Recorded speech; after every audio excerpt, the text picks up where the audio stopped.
everybody, and welcome back to SFF180. It is Monday morning, September the 16th, and time once again for the mailbag. I hope you guys have had a great week and a great weekend. It's been a while, hasn't it? I'm really sorry for the mailbag absence over the last, week or two. Lots of traveling has been going on. A whole lot has been demanding my time, and also, frankly, the mail deliveries have been a little bit thin on the ground as we wrap up summer. So I need to maybe talk to some publicists about that, make sure that everything is just ticking along. And I'm afraid to say that next Monday is also going to be a skip week because, again, I'm going to be away from the office. I will be in Austin at the Fantastic Fest Genre Film Festival down there. And so, unfortunately, that's going to, keep the mailbag from happening. But what I am doing is making sure that there will be videos that I'm recording in advance and also some stuff that I'll be recording while I'm down there, review content to keep the channel just sort of chugging along so that, at least it's not dead air for a week or two. Because I have a whole lot to talk about, especially to do with Space Opera September. We are now halfway through the month of September.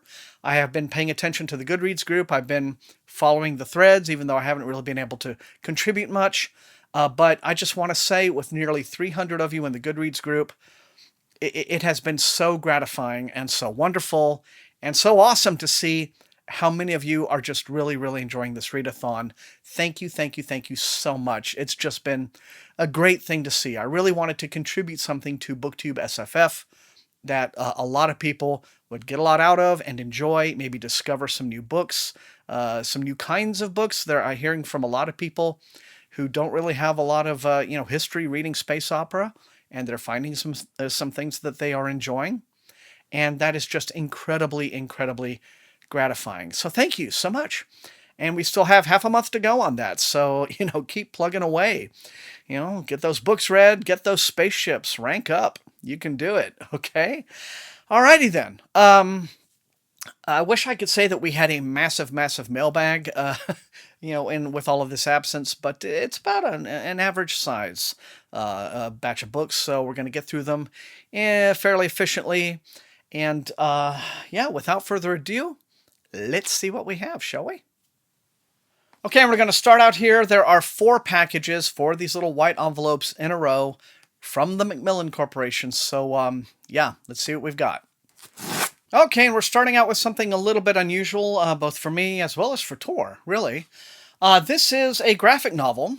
I would say it's a manga, certainly manga-inspired. But this comes, from a Western creator. Her name is Alison Wilgus. And says she's a best-selling writer for Avatar: The Last Airbender comics, Cartoon Network's Codename Kids Next Door, as well as the co-host of the podcast graphic novel TK. And now she turns her talent to her debut full-length work with a queer time travel graphic novel, of which this is Volume 2, evidently. Cronin, Volume 2, The Sword in Your Hand. I don't know if I ever got Volume 1. Might have. Except I'm not a graphic novel person, so odds are I might have, donated that to the library or something. But this comes out. Let's have a look. It's out. Came out on September the 10th. Okay, so one of those while I was gone sort of a thing. So this is available now. It says Samurai Jack meets Back to the Future in Alison Wilgus' Cronin, a queer time travel adventure duology. All right then, finishing up, now available from Tor. Okay, and the next up, this looks to be a little bit more in my bailiwick. This is an epic fantasy debut. It's called A Queen in Hiding. The author is Sarah Kozloff. This comes out from Tor in January. And what they're doing is, it's a 4-book series, and they're doing 4 months back-to-back.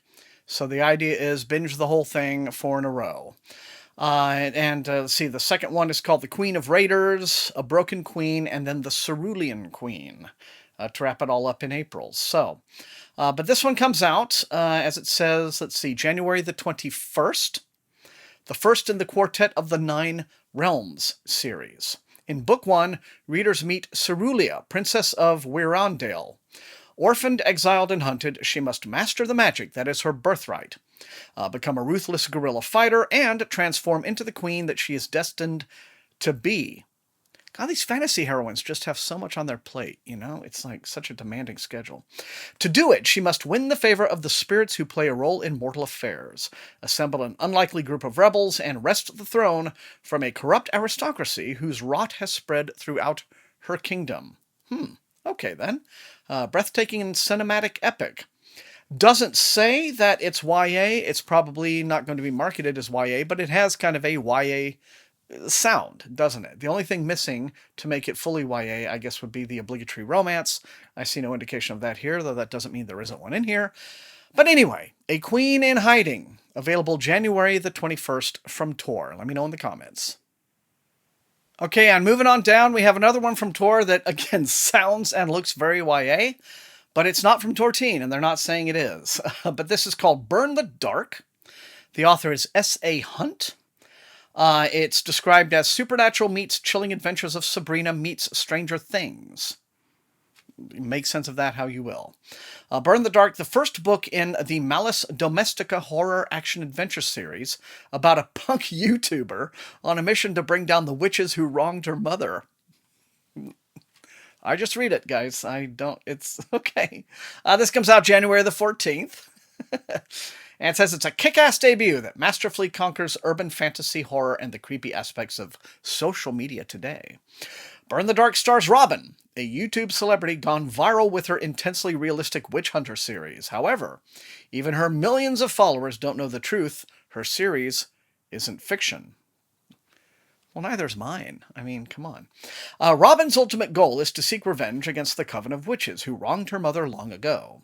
Returning home to the rural town of Blackfield, Robin meets friends new and old on her quest for justice. But then a mysterious threat known as the Red Lord interferes with her plans. Robin's viral adventures will continue in I Come With Knives, which sounds like it would hurt, and The Hellion, so make sure to stay tuned. Okay, that's cute. All right, January the 14th, get ready to burn the dark. And finally, you guys, wrapping up the Tor stuff for this week, this is the finished copy of The Future of Another Timeline.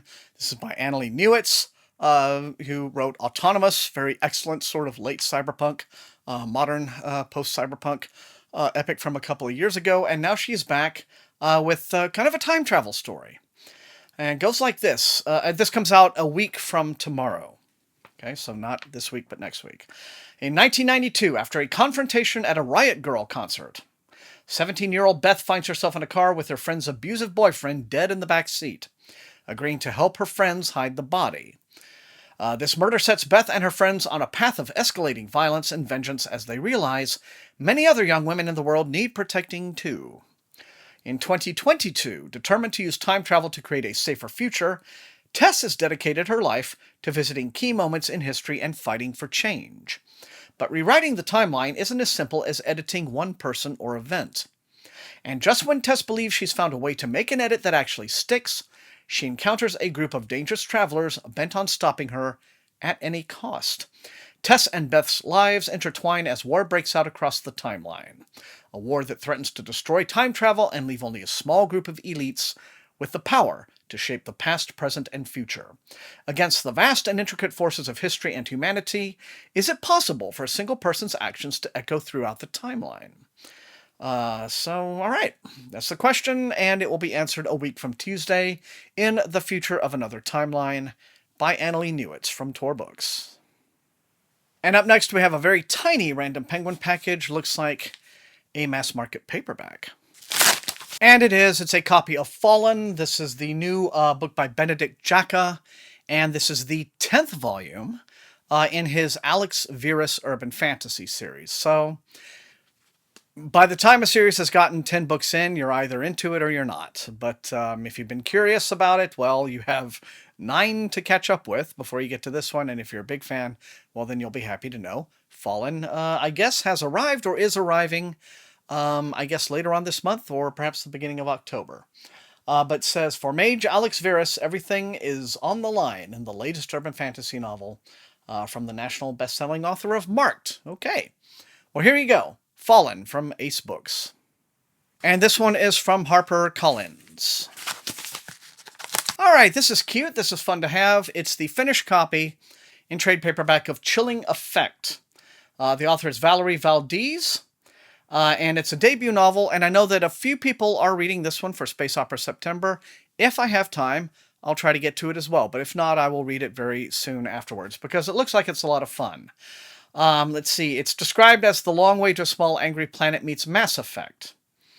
Let's see, a Madcap Own Voices intergalactic thrill ride that riffs on space adventure pop culture, from video games to comic books to summer blockbusters. The narrative features irresistible, foul-mouthed Captain Eva Innocente and the motley crew of La Sirena Negra, navigating the cultural currents of various species as they travel between star systems. Expect exciting twists and daring missions full of adventure, humor, and a liberal dose of Spanish profanity. Okay. Captain Eva Innocente wants nothing more than to eat a few pastelitos, ditch the psychic cats in her cargo hold, and outrun the alien emperor who keeps trying to kill her for rejecting him. What she doesn't want is to become an indentured servant to a shadowy syndicate called The Fridge. Okay. To save her kidnapped sister, who has been placed in cryostasis until her ransom is paid. To work off the debt, Eva must undergo a series of increasingly unpleasant, dangerous missions.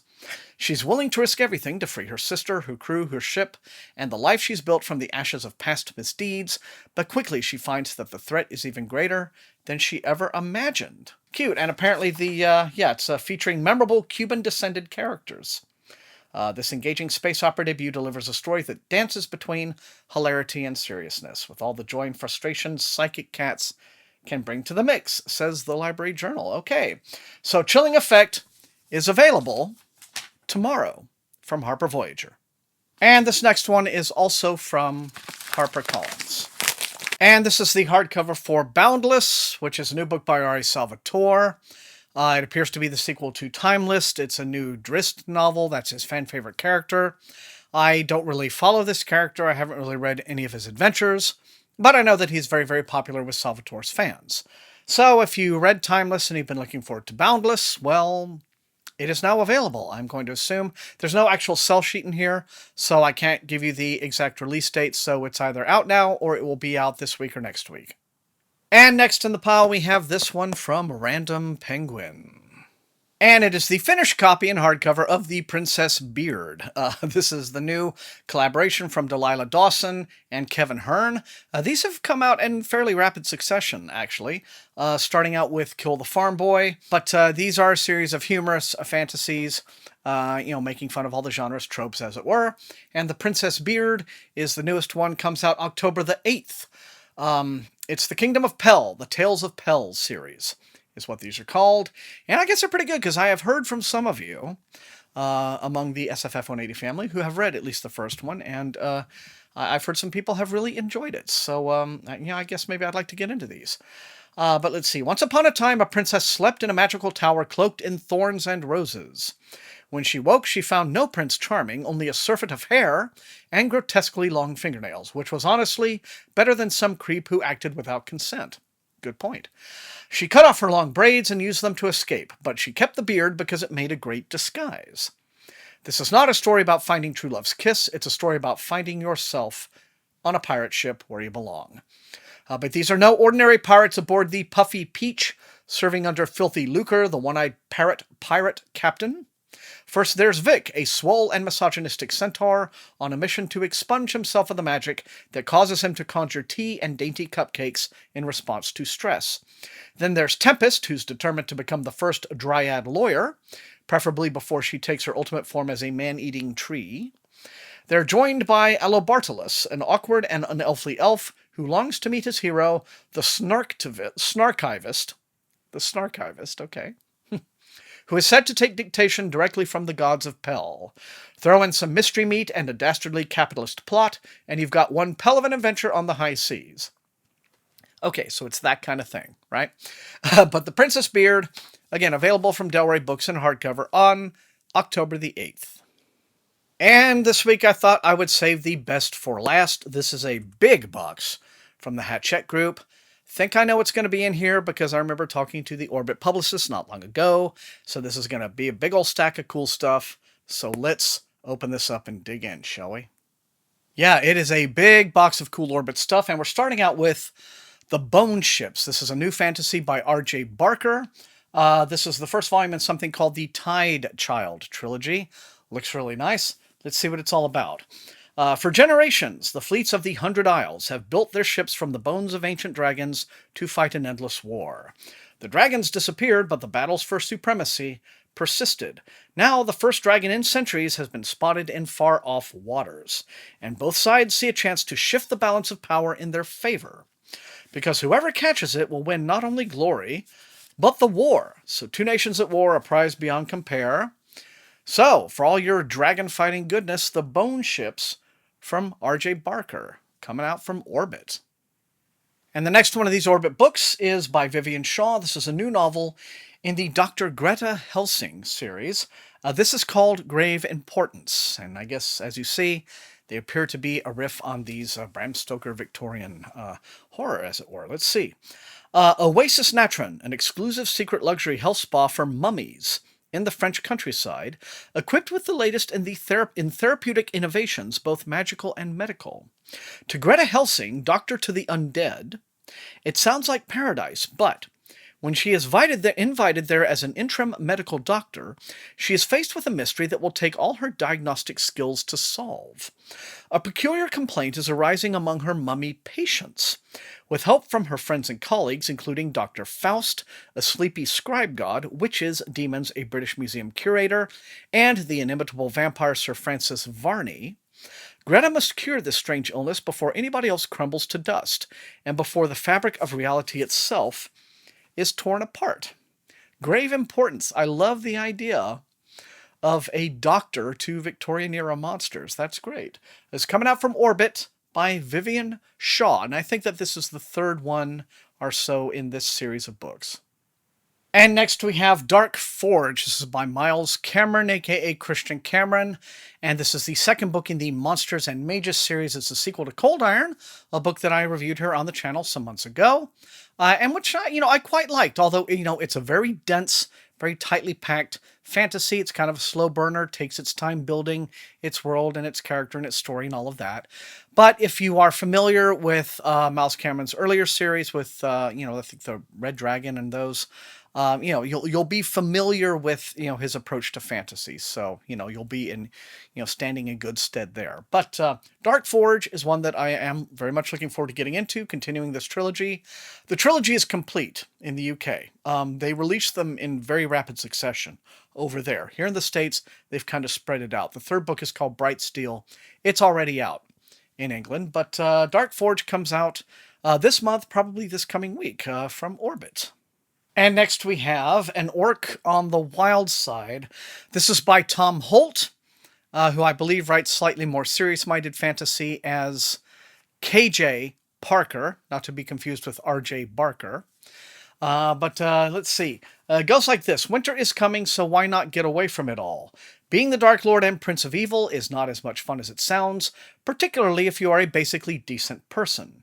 Technically, King Mordak is more goblin than person, but the point is that he's really keen to be a lot less despicable than his predecessors. Not that the other goblins appreciate Mordak's attempts to redefine the role. Why should they, when his new healthcare program seems designed to actually extend life expectancy, and his efforts to end a perfectly reasonable war with the dwarves appear to have become an obsession? With confidence in his leadership crumbling, what Mordak desperately needs is a distraction. Perhaps some of these humans moving to the realm in search of great homes at affordable prices will be able to help. Okay. Sounds like it's all kind of contemporary, social and political humor, but with orcs, disguised as an orc story. But An Orc on the Wild Side from Tom Holt, available from Orbit. And the final book in the box, you guys, the creme de la creme. Here it is, at last. A Little Hatred, the new Joe Abercrombie novel, the first in a new trilogy called The Age of Madness. This is set, like so many of his other books, in his universe of the First Law trilogy. And I'm really, really excited for this. Been looking forward to new Joe Abercrombie for a long time. He's considered like the Lord of Grimdark, right? But he's got a sense of humor to his storytelling that, even George R.R. Martin can't match, really. And so, and as much as awesome as A Song of Ice and Fire is at its best moments, I've often had just more of a good time reading Joe's books. So let's see what this one is all about, shall we? The laws are changing. The chimneys of industry rise over Adua, and the world sees with new opportunities. But old scores run as deep as ever. On the blood-soaked borders of England, Leo Dan Brock struggles to win fame on the battlefield and defeat the marauding armies of Stour Nightfall. He hopes for help from the crown, but King Jazal's son, the feckless Prince Orso, is a man who specializes in disappointments. Savine Danglachta, socialite investor and daughter of the most feared man in the Union, plans to claw her way to the top of the slag heap of society by any means necessary. But the slums boil over with a rage that all the money in the world cannot control. The age of the machine dawns, but the age of magic refuses to die.